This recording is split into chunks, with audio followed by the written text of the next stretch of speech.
So hi welcome back to Pooja Ranganath vlogs. So guys ಎಲ್ಲರೂ ಹೇಗಿದ್ದೀರಾ guys? ನೋಡಿ ಇವತ್ತಿನ ತಿಂಡಿಗೆ ಬಿಸಿಬೇಳೆಭಾತ್ ಮಾಡಿದ್ದೆ. ಬಿಸಿಬೇಳೆಭಾತ್ ನಮ್ಮ ಮನೆಗೆ ಯಾರಿಗೂ ಇಷ್ಟ ಆಗೋದಿಲ್ಲ. ಮಕ್ಳಿಗೆ ಮಾಡಿದ್ದು ಹಾಗೆ ನನಗೂ ಮಾಡಿಕೊಡ್ತೀನಿ ಬಿಸಿಬೇಳೆಭಾತು. ಬಿಸಿಬೇಳೆಭಾತ್ ಮಾಡಿದ್ರೆ ಅಜ್ಜಿ ತಿನ್ನಲ್ಲ, ತಾತ ತಿನ್ನಲ್ಲ, ಯಾರು ತಿನ್ನಲ್ಲ. ನಮ್ಮ ಮನೆಯವ್ರಿಗೂ ಇಷ್ಟ ಆಗೋಲ್ಲ ಬಿಸಿಬೇಳೆಭಾತ್, ಅಷ್ಟಾಗಿ ಬೇಡ ಅಂತಾರೆ. ಸೊ ಅದಕ್ಕೆ ಯಾರಿಗೂ ಮಾಡೋಕ್ಕೋಗಲ್ಲ. ಮಾಡ್ಕೊಂಡ್ರೆ ನಮಗೆ ಮಾತ್ರ ಮಾಡ್ಕೊಳ್ತೀನಿ ಅಷ್ಟೇ, ಮಕ್ಕಳಿಗೂ ಮತ್ತು ನಮಗೂ. ಬಿಸಿಬೇಳೆಭಾತ್ಗೆ ಏನಿದ್ರು ತುಪ್ಪ ಮಾತ್ರ ಸೂಪರಾಗಿರುತ್ತೆ. ತುಪ್ಪ ಮತ್ತು ಖಾರ, ಹಾಗೆ ಗಟ್ಟಿ ಮೊಸರು ಇರಬೇಕು. ಗಟ್ಟಿ ಮೊಸರಿದ್ರೆ ಎಲ್ಲ ಕಾಂಬಿನೇಷನ್ನು ಸಖತ್ ಇಷ್ಟ ನನಗೆ. ಆ ಥರ ಗಟ್ಟಿ ಮೊಸರು ಹಾಕಿ ತುಪ್ಪ ಹಾಕ್ಕೊಂಡು ತಿನ್ನಬೇಕು ಅಂದರೆ ಬಿಸಿಬೇಳೆಭಾತ್ ಮಾಡಿದಾಗೆಲ್ಲ ಇದೇ ಥರನೇ ತುಪ್ಪ ಹಾಕ್ಬಿಟ್ಟು ಗಟ್ಟಿ ಮೊಸರು ಹಾಕ್ಕೊಂಡು ಖಾರ ಹಾಕ್ಕೊಂಡು ತಿನ್ನೋದು. ಇವತ್ತು ಯಾಕೋ ಗೊತ್ತಿಲ್ಲ, ಮಕ್ಕಳು ಬೆಳಗ್ಗೆ ಬಿಸಿಬೇಳೆಭಾತ್ ಮಾಡ್ತೀನಿ ಅಂತಂದು ತಿಂಡಿಗೆಲ್ಲ ಆಲ್ರೆಡಿ ಒಂದು ಅರ್ಧ ಭಾಗ ಎಲ್ಲ ಅಂದರೆ ತರಕಾರಿ ಎಲ್ಲ ಹಾಕ್ಬಿಟ್ಟು ಆಲ್ರೆಡಿ ಕೂಗ್ಸೋಕೆ ಇಕ್ಕಿದ್ದೆ. ಆವಾಗ ಏನು ಮಮ್ಮಿ ತಿಂಡಿ ಅಂತ ಕೇಳಿದ್ರು. ಬಿಸಿಬೇಳೆಭಾತ್ ಅಂದರೆ ನಮಗೆ ಬೇಡ ಬಿಸಿಬೇಳೆಭಾತ್ ಅಂತಂದು ಒಬ್ಬರು ಬೇಡ ಅಂದರೆ ಮುಗೀತು, ಇನ್ನೊಬ್ಬರು ಕೂಡ ಬೇಡ ಅಂತಲೇ ಹೇಳ್ತಾರೆ. ಸೊ ಇನ್ನೇನು ಮಾಡೋದು, ಇವತ್ತು ಒಪ್ಪತ್ತು ಮಾಡಿದ್ದೀನಿ ತಗೊಂಡೋಗ್ರಪ್ಪ ಅಂತ ಹೇಳಿದೆ. ಹಾಗೆ ಫ್ರಿಡ್ಜಲ್ಲಿ ತರಕಾರಿ ಕೂಡ ಖಾಲಿ ಆಗಿತ್ತಲ್ಲ, ಇನ್ನು ಸ್ವಲ್ಪ ಇತ್ತು ಬೇರೆ ಬಾಕ್ಸಿಗೆ ಹಾಕ್ಬಿಟ್ಟು ಇನ್ನಿದ್ದು ಉಳ್ಕೆ ಆದ ಬಾಕ್ಸ್ ಎಲ್ಲ ತೊಳೆಯೋಣ ಅಂತಂದು ಇಟ್ಟಿದ್ದೀನಿ. So hi welcome back to Pooja Ranganath vlogs. So guys ಎಲ್ಲರೂ ಹೇಗಿದ್ದೀರಾ ಗೈಸ್? ನೋಡಿ ಇವಾಗ ಬಟ್ಟೆ ಸ್ಟಿಚಿಂಗಿಗೆ ಹೋಗ್ತಾ ಇದ್ದೀನಿ. ಟೈಮ್ 11:15 ಆಯ್ತು. ಅದೇ ಒಂದು ಸ್ವಲ್ಪ ವೀಡಿಯೋ ಅಪ್ಲೋಡ್ ಮಾಡೋದೆಲ್ಲ ಇತ್ತು. ವೀಡಿಯೋ ಅಪ್ಲೋಡ್ ಮಾಡಿಬಿಟ್ಟು ಬಂದು ಊಟ ಮಾಡಿ, ಡಿಸ್ಟರ್ಬೆನ್ಸ್ ಇರುತ್ತೆ. ಸೊ ಊಟ ಮಾಡಿಬಿಟ್ಟು ನಾನು ಸ್ನಾನ ಮಾಡಿಕೊಂಡು ಮನೆಗೆ ಕೆಳಗಡೆ ಏನೇನು ಕೆಲಸ ಇರುತ್ತೋ ಸೊ ಅದೆಲ್ಲ ಕೆಲಸಗಳನ್ನ ಮುಗಿಸ್ಕೊಂಡು ಊಟ ಮಾಡಿ ಪಾತ್ರೆ ಎಲ್ಲ ತೊಳೆದಿಕ್ಕಿ ಅದೆಲ್ಲ ಕೆಲಸ ಮುಗಿಸಿ ಸ್ನಾನ ಮಾಡಿಕೊಂಡು ನೆನ್ನೆನೇ ತಲೆಗೆ ಎಣ್ಣೆ ಹಚ್ಕೊಂಡಿದ್ದೆ. ನನಗೆ ತಲೆ ಸ್ನಾನ ಮಾಡೋಕ್ಕೆ ತಲೆನೋವು ಬಂದುಬಿಡುತ್ತೆ. ಮತ್ತು ಇನ್ನೊಂದು ಏರ್ ಫಾಲ್ ಜಾಸ್ತಿ ಆಗಿರೋದ್ರಿಂದ ಟೆನ್ಷನ್ ಒಂಥರ, ಏನು ಹಿಂಗೆ ಏರ್ ಫಾಲ್ ಜಾಸ್ತಿ ಆಗಿದೆಯಲ್ಲ ಅಂತ. ಸೊ ತಲೆನೋವು ಜಾಸ್ತಿ ಬರುತ್ತಲ್ಲ, ಅದಕ್ಕೆ ಎಣ್ಣೆ ಯಾವಾಗಲೂ ಇಟ್ಟೇ ಇರ್ತೀನಿ ತಲೆಗೆ. ನೆನ್ನೆಲ್ಲ ತಲೆನೋವು ಬಂದಿತ್ತು. ಸೊ ನೆನ್ನೆ ನೈಟೇ ಎಣ್ಣೆ ಹಚ್ಕೊಬಿಟ್ಟೆ. ನೈಟ್ ಅಂದರೆ ನೈಟಲ್ಲ, ಸಂಜೆ ಒಂದು 5-5:30 ಹಂಗೆ ಎಣ್ಣೆ ಹಚ್ಕೊಂಡೆ ನೆನ್ನೆ. ಸೊ ಈಗ ಬಟ್ಟೆ ಸ್ಟಿಚ್ ಮಾಡೋಕ್ಕೆ ಹೋಗಬೇಕು. ಮಕ್ಕಳೆಲ್ಲ ಸ್ಕೂಲ್ಗೆ ಹೋಗಿದ್ರೆ ಅಜ್ಜಿರು ನಮ್ಮ ಮನೆಯವರು ಎಲ್ಲ ಹೊಲದ್ರು, ಈಗಿನೂ ನಮ್ಮ ಮನೆಯವ್ರು ಬಂದಿದ್ರು. ಸೊ ಹೋದ್ರು ಹೊಲ್ದತ್ರ. ಅವ್ರು ಸ್ವಲ್ಪ ಕೆಲಸಗಳಿರ್ತಾವಲ್ಲ, ಸೊ ಹೊಲ್ದತ್ರ ಹೋದ್ರು. ಈಗ ನಾನು ಮೇಲ್ಗಡೆ ಬಟ್ಟೆ ಸ್ಟಿಚಿಂಗಿಗೆ ಹೋಗ್ತಾಯಿದ್ದೀನಿ. ಸೊ ಮೊನ್ನೆ ಏನು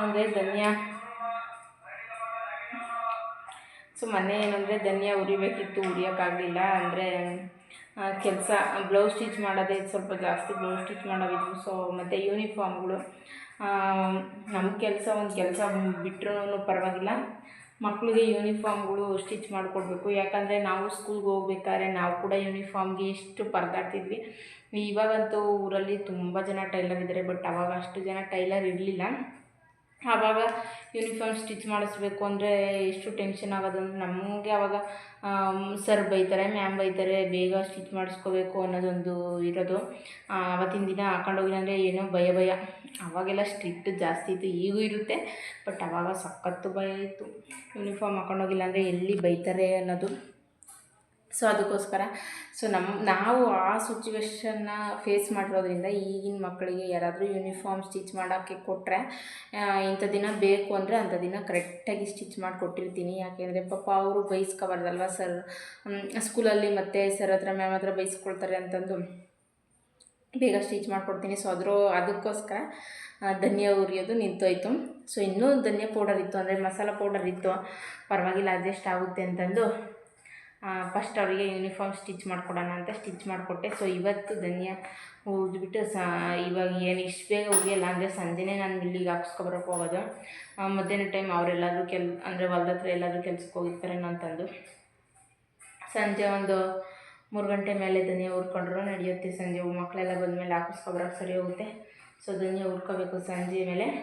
ಈಗ ಬ್ಲೌಸ್ ಸ್ಟಿಚ್ ಮಾಡೋಕ್ಕೆ ಹೋಗಬೇಕು. ಇನ್ನೂ 1-2 ಬ್ಲೌಸ್ ಇದ್ದಾವೆ, ಕೊಡೋ ಅರ್ಜೆಂಟ್ ಕೊಡಬೇಕಂತೆ. ಸೊ ಅದಕ್ಕೆ ಯಾವುದೇ ಫಂಕ್ಷನ್ ಏನಿಲ್ಲ ಅವ್ರಿಗೆ, ಬಟ್ ಆದರೆ ಬೇಕು ಅಂತ ಹೇಳಿದ್ದಾರೆ. ಸೊ ಕೊಡೋಣ, ಅವರು ಬೇಕು ಅಂತ ಹೇಳಿದ ಮೇಲೆ ಕೊಡಲೇಬೇಕಲ್ವ. ಸೊ ಕೊಡೋಣ. ಅದು ಈಗ ತಿಂಡಿ ತಿಂದ್ಕೊಂಡು ಮೇಲ್ಗಡೆಗೆ ಈಗ ಹೋಗ್ತಾಯಿದ್ದೀನಿ. ಇವತ್ತು ಇಷ್ಟು ಲೇಟು ನೋಡಿ. ಕೆಲವೊಂದೊಂದು ದಿನ ಕೆಳಗಡೆ ಕೆಲಸ ಮುಗಿಯೋದೇ ಲೇಟಾಗಿ ಹೋಗುತ್ತೆ. ಡೈಲಿ ಸಿಲಿಂಡ್ರ್ ಆಫ್ ಮಾಡ್ತಾ ಇದ್ದೀನಿ ಇವಾಗ. ಕೆಳಗಡೆ ಕೆಲಸ ಮುಗಿಸ್ಕೊಂಡು ಇಷ್ಟೊತ್ತಾಗುತ್ತೆ ಮೇಲ್ಗಡೆ ಬಟ್ಟೆ ಸ್ಟಿಚ್ ಮಾಡೋಕ್ಕೆ ಹೋಗೋದಕ್ಕೆ. ಕೆಲಸಗಳು ಜಾಸ್ತಿ ಇದ್ದಾಗ ಬೇಗ ಲೇಟ್ ಆಗುತ್ತೆ, ಕೆಲಸ ಏನೂ ಇಲ್ಲ ಅಂದಾಗ ಬೇಗ ಹೋಗ್ತೀನಿ ಬಟ್ಟೆ ಸ್ಟಿಚಿಂಗಿಗೆ. ಸೊ ಈ ಗಿಡ ನೋಡಿ ಎಷ್ಟು ಚೆನ್ನಾಗಿ ಚಿಗುರುತ್ತೈತೆ ಅಂತ ನೋಡಿ, ಚೆನ್ನಾಗಿ ಚಿಗುರುತ್ತೈತೆ ಹೀರೆ ಗಿಡ.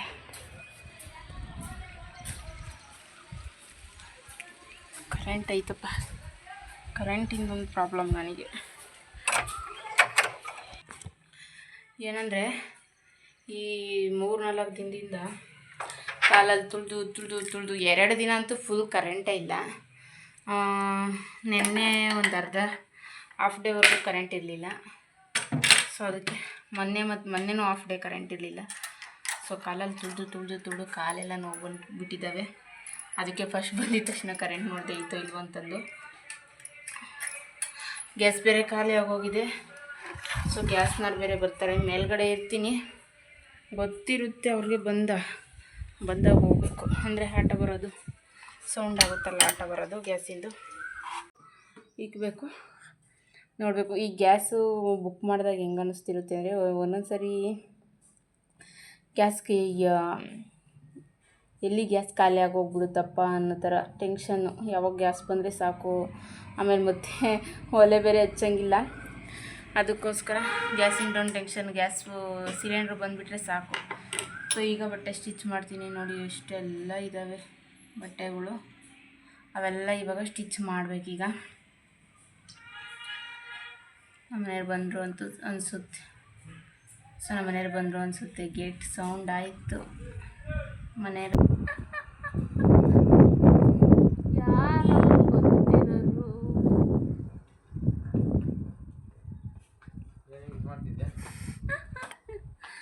ಗೇಟು ಸೌಂಡ್ ಆಯ್ತಲ್ಲ, ಯಾರೋ ಬಟ್ಟೆ ಸ್ಟಿಚ್ ಮಾಡೋಕ್ಕ ಇಲ್ಲ ನಮ್ಮ ಮನೆಯಲ್ಲ ಪಕ್ಕ ಅಂತ ಹೇಳ್ತಿದ್ದೆ.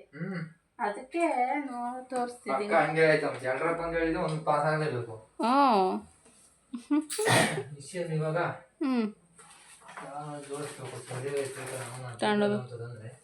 ಅಲ್ಲ ಅದು ಉಲ್ಟಾ ಏನು ಇದು ಮಾಡೋಕ್ಕಲ್ವ, ಅದು ಎಷ್ಟು ಅಗಲ ಆಯ್ತು ನೋಡು, ಉಲ್ಟಾ ಮಾಡೋಕ್ಕೆ ಬರಲ್ಲ ಅದು. ಈ ಕಡೆಯಿಂದ ಈ ಕಡೆಗೆ ಹಾಕಕ್ಕೆ ಬರಲ್ಲ ಅಲ್ವೇ.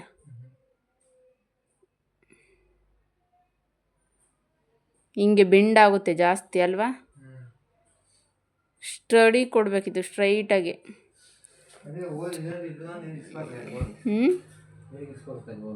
ಹೌದಾ, ಬೆಂಡ್ ಮಾಡಕ್ಕೆ ಬರಲ್ವ ಅದು.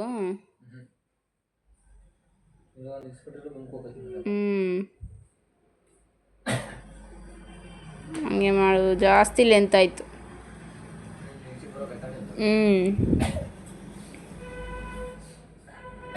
ಸ್ವಲ್ಪ ಲೆಂತ್ ಕಮ್ಮಿ ಆದರೆ ಸರಿ ಹೋಗ್ತೈತಿ.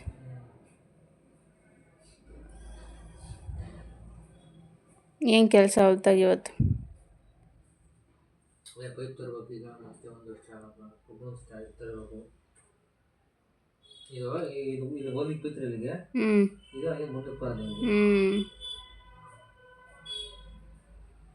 ಸೋಲಾರ್ ಫಿಟ್ ಮಾಡೋಕ್ಕೆ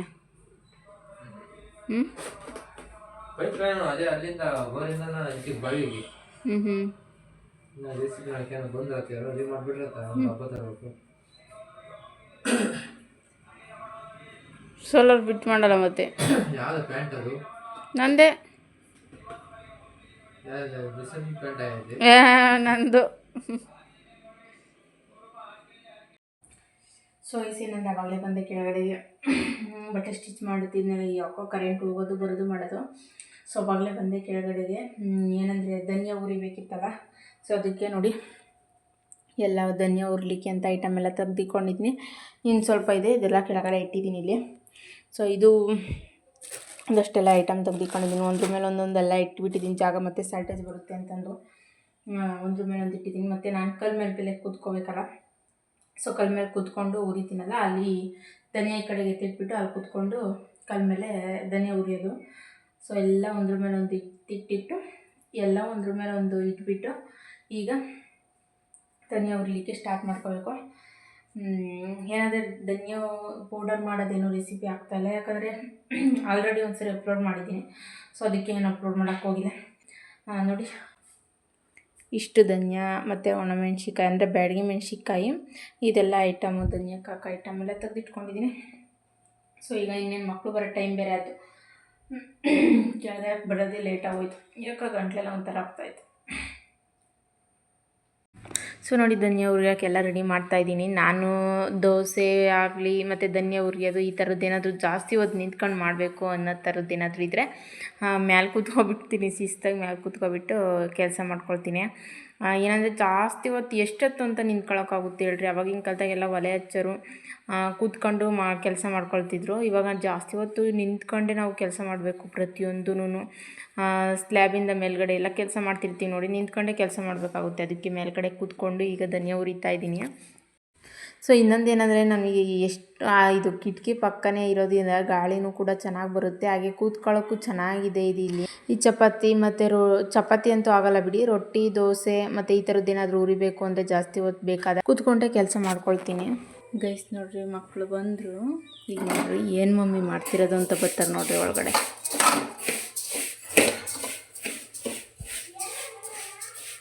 ಜೀರಿಗೆ ಹುರಿತಾ ಇದ್ದೀನಿ ಇವಾಗ.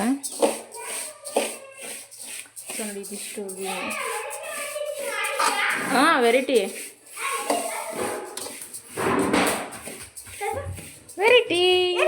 ಇದೆ, ವೆರೈಟಿ ಇದೆ. ಅಷ್ಟು ಸುಡ್ದೈತೆ ಕೈ ಬಿಡ, ಕಾಲು ಕೈ ತೊಳ್ಕೊಂಬರ್ಬೇಕು ಫಸ್ಟು. ಹಂಗೆ ಕೈ ಇಟ್ಟರೆ ಹೊಡಿತೀನಿ, ಒದೆ ಕೊಡ್ತೀನಿ. ಕಾಲು ಕೈ ತೊಳ್ಕೊಂಡು ಬರ್ಬೇಕು ಫಸ್ಟು. ವಯಸ್ಸು ನೋಡಿ ಜೀರಿ ಪಾಪ್ಕಾರ್ನ ಮಾಡ್ಕೊಡ್ತೀನಿ ಹೋಗಿದ್ದಲ್ಲ ಆದಮೇಲೆ. ಸೊ ಅರಿಶಿನ ಬೊಟ್ಟು ಮತ್ತು ಚಕ್ಕೆ ಒಂದೊಂದು ದಪ್ಪ ಇತ್ತು ಉದ್ದ ಇತ್ತು. ಸೊ ಚಕ್ಕೆ ಮತ್ತು ಅರಿಶಿನ ಬೊಟ್ಟು ಕುಟ್ಬಿಟ್ಟು ಹಾಕೋಣ ಅಂತಂದು. ಯಾಕೆಂದರೆ ಹಂಗಂಗೆ ಹಾಕ್ಬಿಟ್ರೆ ಮಿಲ್ಲಲ್ಲಿ ಅದು ಹಂಗೆ ಉಳ್ಕೊ ಬಂದುಬಿಡುತ್ತೆ ಮತ್ತು ಪುಡಿ ಆಗೋದಿಲ್ಲ. ಅದು ಎಲ್ಲದಕ್ಕೂ ಕಲಿಯಲ್ಲ ಅದು, ಒಂದೊಂದು ಪೂರ್ತಿ ಹಂಗೆ ಹಾಕಿದ್ರೆ. ಸೊ ಒಂದು ಸ್ವಲ್ಪ ಪುಡಿಯಾಗಿ ಅಂದರೆ ಒಂದು ಸ್ವಲ್ಪನಾದರೂ ಕುಟ್ಬಿಟ್ಟು ಹಾಕಿದ್ರೆ ಪೌಡ್ರಿಗೂ ಕೂಡ ಕಲಿಯುತ್ತೆ.